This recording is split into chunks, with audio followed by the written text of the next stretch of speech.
Good afternoon, Internet. It is February 7th, Thursday, and today I just thought I would talk about something kind of fun and lighthearted that just to contrast some of the more serious things that I've talked about lately, and that would be Star Trek. Of course, I am a Trekkie. I can't deny it. I'm a huge nerd. Specifically, I just wanted to talk about one of the aspects of storytelling in the Star Trek universe, or maybe an aspect of universe building. And one of the ways that it kind of falls down in Star Trek, and that is the portrayal of alien races as monocultures. In fact, it's, if not universal, almost universal, that in the Star Trek world, each race has a single culture, a single religion, a single social outlook. You know, for example, the Ferengi are all portrayed as entrepreneurs and traders. But surely, you know, in a spacefaring multi-star system civilization such as the Ferengi, there must be scientists and engineers and doctors and artists and craftsmen and all of that. But we never are given a peek into that side of Ferengi society. It is portrayed as totally homogenous. And it's not just the Ferengis. All of the Star Trek cultures are portrayed that way. I've been trying to think of an example, even just one example, where that's not the case, and I haven't been able to think of any. Now, we can look at that and say, well, there's good reasons for that from an author's point of view. It's just too hard. It's too hard to show that much in a 40-minute television show when you know, those societies and cultures and things are really just meant as background material, as backdrops for the real story that they're trying to tell. So we can see why, from a practical standpoint, it gets written that way. You could also just call it lazy, because it's certainly possible to do more with those ideas. But whether or not it's worth it, you know, worth the effort, and how much it adds to the, you know, the final product, I don't know. One could argue that, you know, global homogeneous cultures are the end result of globalization, that we're seeing the beginnings of that already as travel and communication get better and better and more common on the Earth. We see that cultural ideas begin to spread very rapidly, and American culture in particular has spread very rapidly all across the globe. So we could think about these homogeneous cultures as merely the end result of a long process of globalization, and then as a society, you know, spreads from planet to planet, star to star, that process would continue. I don't know how valid that argument is. I mean, on the surface, it does seem to hold water. But even so, you'd think there would be still shades of differences amongst cultures.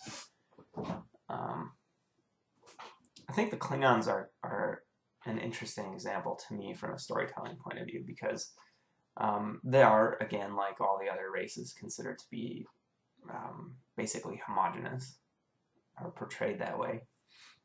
It's a warrior culture, right? They glorify war and battle. Um, their ethics are around strength and honor and duty. But again, we see a vast empire with advanced technology, but we rarely get to see Klingon scientists, Klingon engineers, Klingon artists, Klingon shopkeepers, Klingon janitors. They obviously can't all be warriors. But a thought occurred to me recently as I was watching some episodes that, and this is just maybe how I would write it if I was writing for Star Trek, and how I interpret what has already been written. So it's certainly not, it doesn't have to be this way, and other people are certainly able to disagree. But I was seeing Klingon culture as the Federation sees it, and the Federation is only seeing the ruling class. We as viewers are only seeing the highest-ranking aristocrats, those with the most political power. So we are really seeing only one class in the overall class structure of Klingon society. And that sort of reminded me of an analogy of perhaps the samurai in feudal Japan, that this warrior class had many of these same ethics and same focus on, sort of the warrior as a holy figure, like a lot of other cultures treat priests or spiritual leaders. So for me, it started to make more sense. I could start to see more depth to Klingon society if we wrote them, if we wrote that warrior class as the upper class, as the ruling class of society. There's one episode, I believe it's called Sins of the Father, where Worf's deceased father is accused of being a traitor, betraying the Khitomer outpost to the Romulans, and Worf goes to answer the charges.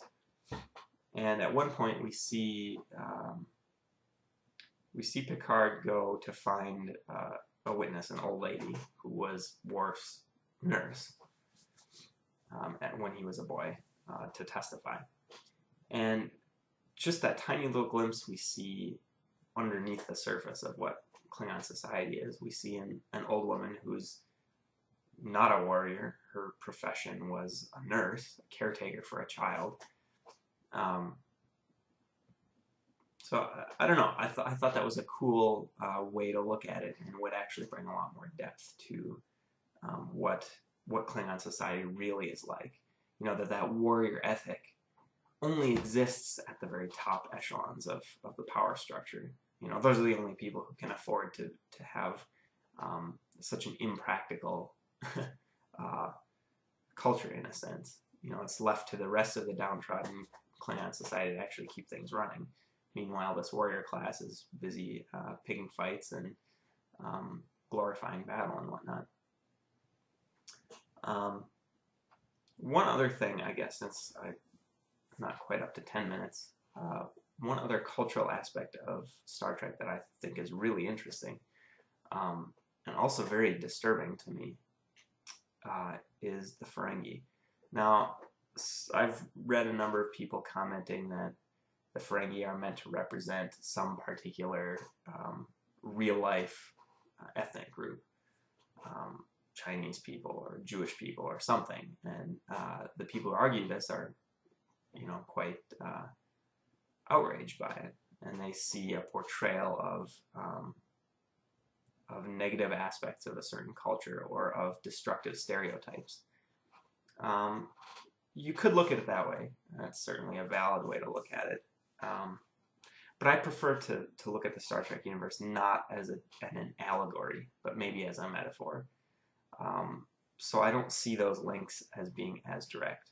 But what I do find very interesting about the Ferengi is that amongst the Federation, they are one of or if not the only race that is totally ostracized at almost every encounter.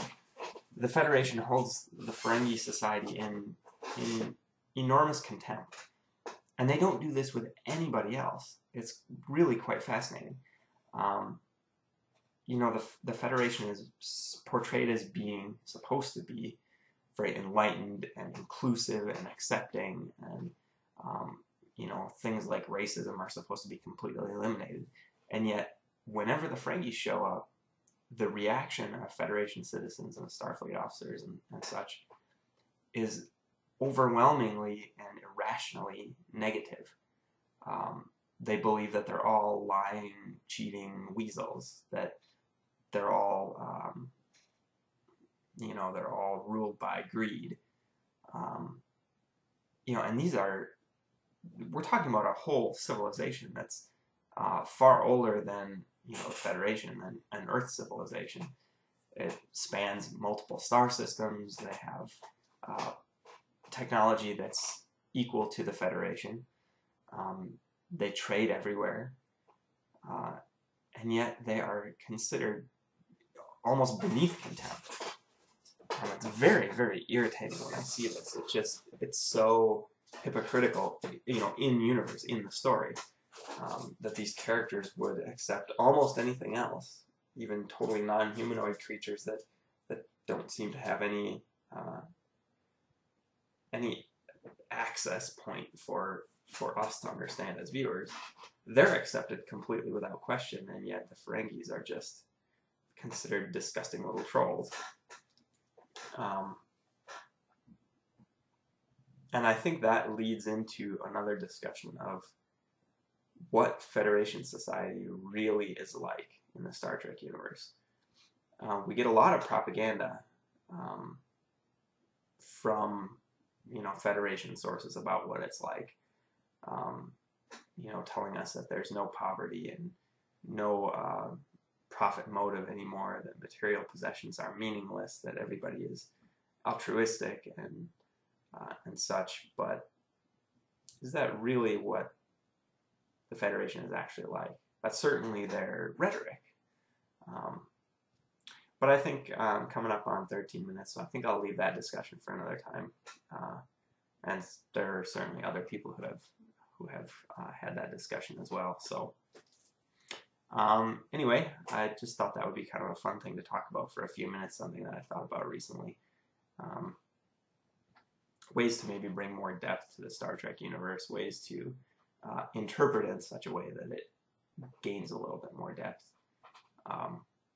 But in any case, I'm a Trekkie and I enjoy watching it anyway, so I guess I will leave it at that, and I will be back tomorrow for another video. I haven't decided yet what I will talk about, but I'm sure I'll think of something before then. Anyway, I guess I will wish you all a good day, and I will see you tomorrow.